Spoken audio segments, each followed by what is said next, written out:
Hello दोस्तों, मैं Pritesh Kumar GIB के नए लेक्चर के साथ आपके समक्ष फिर से प्रस्तुत हूँ। यह मेरा ब्रीफ इंट्रोडक्शन है। Negotiable instrument act 1881 part 4। Negotiable instrument act का यह चौथा सीरीज है। चेक से रिलेटेड है यह चौथा सीरीज, और चेक से यह रिलेटेड यह लास्ट वीडियो है। इसमें दो एस्पेक्ट को कवर करेंगे: alteration of the cheque, dishonour of the cheque. Alteration of the cheque, alteration में बदलाव होता है, यानी कुछ उसमें चेंज, चेक में कुछ चेंज कर दिया जाता है तो उसको अल्टरेशन कहते हैं। किसी भी चीज़ में चेंज कर दिया तो उसको अल्टरेशन कहते हैं।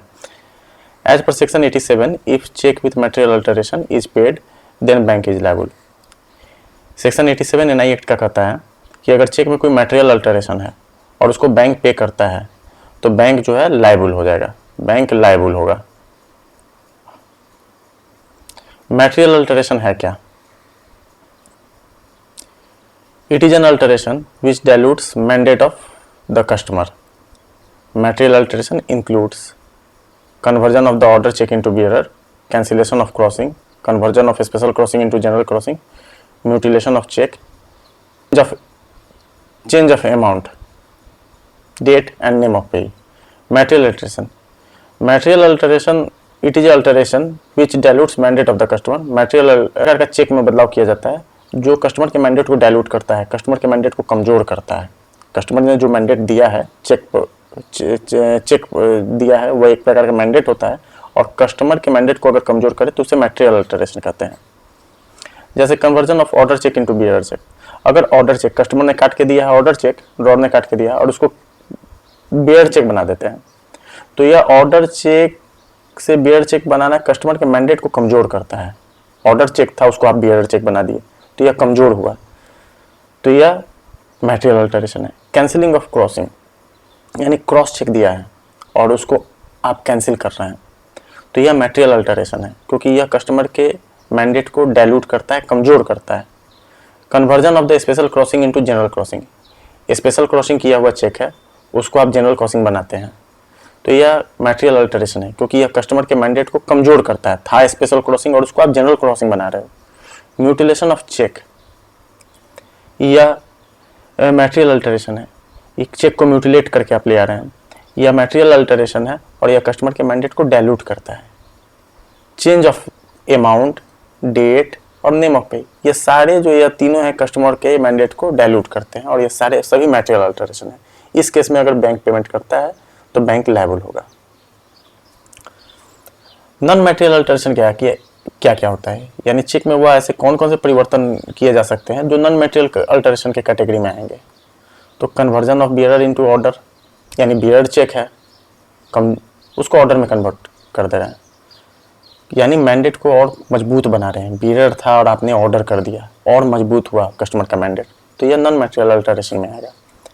Crossing of uncrossed cheque, customer ने ऑन क्रॉस चेक दिया और आपने क्रॉसिंग कर दिया उसका, तो यह नॉन मटेरियल अल्टरेशन में आएगा, क्योंकि आप कस्टमर के मैंडेट को और मजबूत कर रहे हैं। Conversion of general into special crossing, general crossing है उसको आपने स्पेशल क्रॉसिंग किया, नॉन मटेरियल अल्टरेशन में आएगा। Authentication of cutting by drawer, कोई कटिंग हो गया जाता है और उसको ड्रॉअर ऑथेंटिकेट करता है अपने फुल सिग्नेचर से, तो यह नॉन मटेरियल अल्टरेशन में आएगा। कंप्लीशन ऑफ चेक, चेक जो है अच्छे तरीके से भरा हुआ नहीं है और इसको कंप्लीट करके कोई लेके आता है, तो यह नॉन मटेरियल अल्टरेशन में आएगा। अगर मटेरियल अल्टरेशन किया हुआ कोई चेक बैंक अगर पे करता है तो बैंक लायबल होगा, लेकिन बैंक को कुछ प्रोटेक्शन मिला हुआ है। Protection against payment of cheque with material alteration, यानी मटेरियल अल्टरेशन के साथ अगर कोई चेक प्रेजेंट किया जाता है और उसको पे बैंक कर देता है तो बैंक को कुछ प्रोटेक्शन है। कब प्रोटेक्शन है? तो as per section 89 protection is available. NI Act के सेक्शन 89 के अनुसार प्रोटेक्शन अवेलेबल है। सेक्शन 89 में protection against payment of cheque with material alteration है, सेक्शन 89 में उल्लेखित है। कब? जब alteration, when alteration is not visible even after careful examination of the cheque. जब अल्टरेशन जो है केयरफुल एग्जामिनेशन के बाद भी विजिबल अगर नहीं है तो सेक्शन 89 के अनुसार आपको प्रोटेक्शन मिल सकता है। जैसे कोई चेक अगर ले आके जमा करता है टेलर के पास, टेलर ने अपना पूरा ड्यू डिलीजेंस बरत रहा है, पूरा केयरफुल एग्जामिनेशन चेक का कर लिया और उसकी आंखों से पता नहीं लग रहा है कि वो मटेरियल अल्टरेशन है, वह नहीं पकड़ पा रहा है, एकदम नंगी आंखों से पता नहीं चल रहा है, और उसने अपना जितना ड्यू डिलीजेंस और जितना केयरफुल एग्जामिनेशन था वो सारे पूरे कर लिए, उसके बाद वो पे कर देता है, तो बैंक को इस केस में प्रोटेक्शन मिल जाता है under section 89। Cheque related fraud cases, इसमें आरबीआई ने कुछ प्रिवेंटिव मेजर्स से रिलेटेड जो है गाइडलाइन जारी की है, देखते हैं। यूज ऑफ यूवी लैंप, ये आरबीआई के गाइडलाइन के अनुसार है। As per RBI guideline, use of the lamp is mandatory where amount of cheque is not then more than ₹2 lakh. यानी अगर चेक का अमाउंट 2 लाख से अधिक है, चेक का अमाउंट 2 लाख से अधिक है, तो यूवी लैंप का उपयोग करना है चेक को देखने के लिए। ये आरबीआई का गाइडलाइन है। Multi level checking, as per RBI multi level checking is mandatory where amount of cheque is more than 5 lakh. अगर अमाउंट ऑफ चेक जो है 5 लाख से ज़्यादा है तो आपको मल्टी लेवल चेक करना है आरबीआई गाइडलाइन के अनुसार। हर स्तर पर आपको चेक करना है, फ़ोन करना है, आपको उसके अकाउंट को देखना है, हर स्तर पर आपको चेक करना है कि यह चेक कस्टमर का है कि नहीं। 5 लाख से ऊपर पर मल्टी लेवल चेकिंग है आरबीआई के गाइडलाइन के अनुसार। 100% use of 100% CTS 2010 compliant cheque, CTS 2010 compliant cheque का यूज 100% होगा।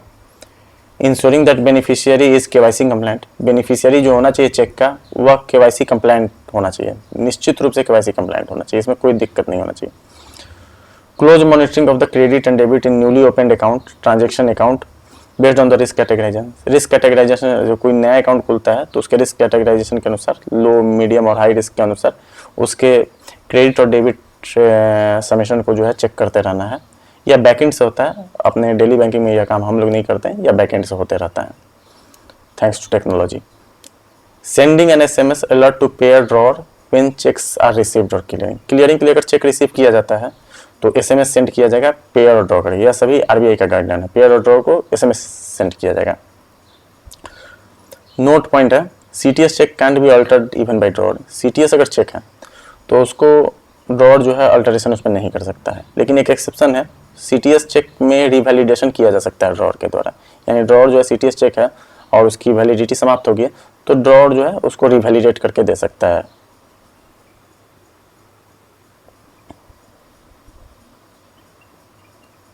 Dishonour of the cheque, section 138, sorry, in case of dishonour the holder of cheque can file suit to recover amount from drawer in the court of metropolitan magistrate, first class judicial magistrate. Section 138 कहता है कि dishonour के case में holder जो है drawer के खिलाफ जो है अमाउंट रिकवर करने के लिए सूट फाइल कर सकता है, केस दर्ज कर सकता है। कहाँ पे कर सकता है? तो मेट्रोपॉलिटन मजिस्ट्रेट के पास कर सकता है कम से कम, या फर्स्ट क्लास जुडिशियल मजिस्ट्रेट के पास कर सकता है। यानी अगर ड्रॉर चेक काट के देता है और पेई को पैसा नहीं मिलता है तो पेई अपने अमाउंट को रिकवर करने के लिए सेक्शन 138 का सहारा लेके केस दायर कर सकता है ड्रॉर के खिलाफ। मेट्रोपॉलिटन मजिस्ट्रेट या फर्स्ट क्लास जुडिशियल मजिस्ट्रेट के पास किसी जो उसके दायरे में आता है उसके पास जो है केस दायर कर सकता है।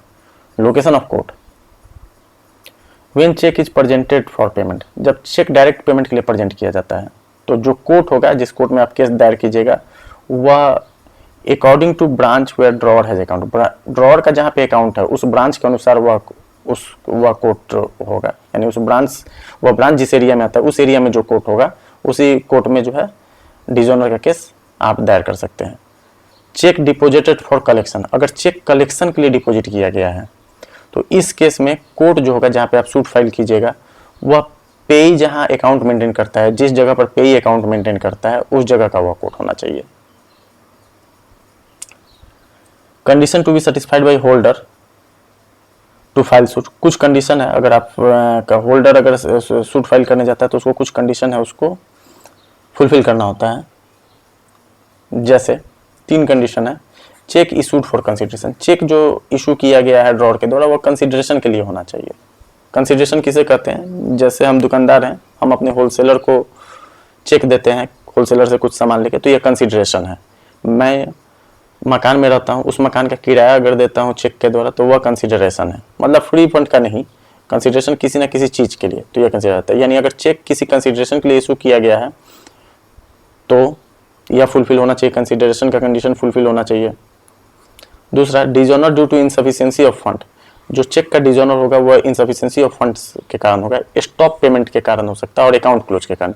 यानी इनसफिशिएंसी ऑफ फंड, पैसा कम हो या पैसा नहीं हो, स्टॉप पेमेंट, ड्रॉअर जो है चेक दे देता है और अगले दिन बैंक को जाके स्टॉप पेमेंट का इंस्ट्रक्शन दे रहा है, उस केस में भी जो है डिजोनर का केस दायर हो सकता है।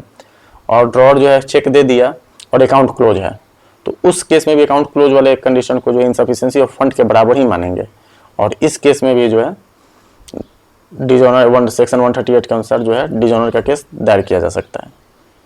Cheque presented during validity period और 6 मंथ विच एवर इज लेगा, अगर चेक जो है अपने वैलिडिटी पीरियड में या 6 मंथ जो पहले हो के अंदर अगर प्रस्तुत प्रेजेंट किया गया है तो डिजोनर का केस, यानी यह तीनों कंडीशन फुलफिल अगर होगा तो होल्डर जो है डिजोनर का वो सेक्शन 138 का सहारा लेके डिजोनर का केस दायर कर सकता है, वैलिडिटी पीरियड के अंदर हो या 6 मंथ। 6 मंथ क्यों लिखा गया है कि अगर बाई चांस भविष्य में अगर कभी चेक की वैलिडिटी जो है 1 ईयर कर दी जाती है, तो ऐसा नहीं है कि कस्टमर अपने 7वें महीने में जाके प्रेजेंट करे, उसको 6 महीने के अंदर ही प्रेजेंट करना पड़ेगा, जो अभी का एनआई एक्ट में जो लिखा हुआ है उसके अनुसार। अगर एनआई एक्ट में भी चेंज होता है तो बात अलग है।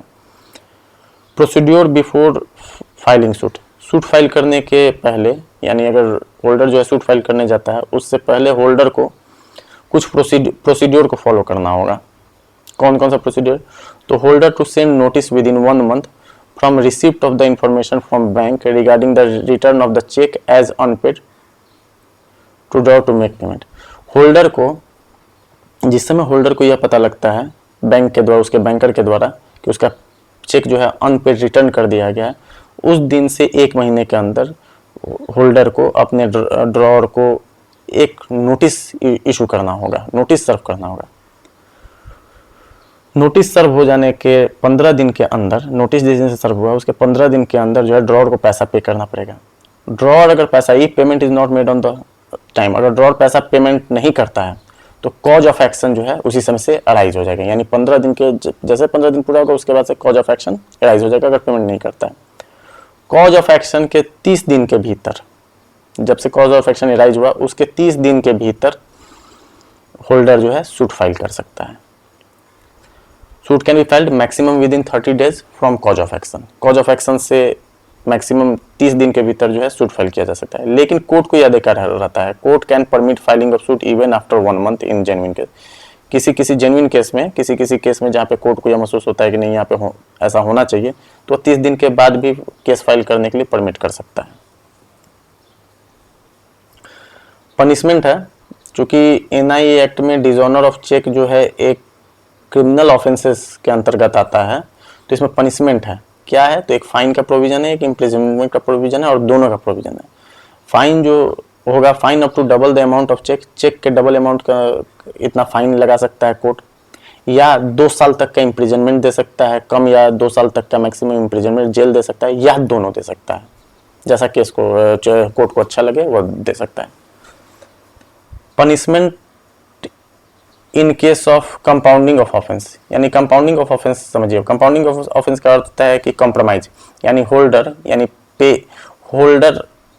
पेई और ड्रॉअर के बीच में अगर कंप्रोमाइज हो जाता है तो इसको कंपाउंडिंग ऑफ ऑफेंस कहते हैं। इस केस में जो है कोर्ट थोड़ा सा लिबरल हो जाता है पनिशमेंट में, उसमें फाइन 500 रुपये तक का ही प्रोविजन है, जेल जो है 1 साल तक का प्रोविजन है जेल में, या दोनों है, जो कोर्ट को अच्छा लगेगा वो दे सकता है। एक रिसेंट अपडेट है जो एग्जामिनेशन पॉइंट ऑफ व्यू से बहुत इंपॉर्टेंट नहीं है, लेकिन चूंकि हम लोग बैंक में काम करते हैं तो इस वजह से जानना चाहिए। मोदी गवर्नमेंट अभी जो है सेक्शन 138 को डिक्रिमिनलाइज करने के लिए एक प्रपोजल लेके आई है। On 8 June 2020 the ministry of finance proposed decriminalising various minor offences for improving business sentiment and unclogging court process which also include section 130 of negotiable instrument act 1881। यानी मोदी गवर्नमेंट यह लेके आई है कि कोरोना वायरस के देखते हुए देश में इन्वेस्टमेंट को बढ़ाने के लिए, ईज ऑफ डूइंग बिजनेस को प्रमोट करने के लिए और बिजनेस सेंटिमेंट को बढ़ाने के लिए मोदी गवर्नमेंट जो है चेक के डिजोनर को डिक्रिमिनलाइज करने का प्रपोजल लेके आई है। अगला लेक्चर जो है प्रोविजनरी नोट पर होगा। Thank you. अगर अच्छा लगा वीडियो तो लाइक कर दीजिएगा, चैनल को सब्सक्राइब कीजिए और बेल आइकन को जरूर दबा दीजिएगा, जैसे ही नेक्स्ट वीडियो आएगा तो आपको नोटिफिकेशन मिल जाएगा।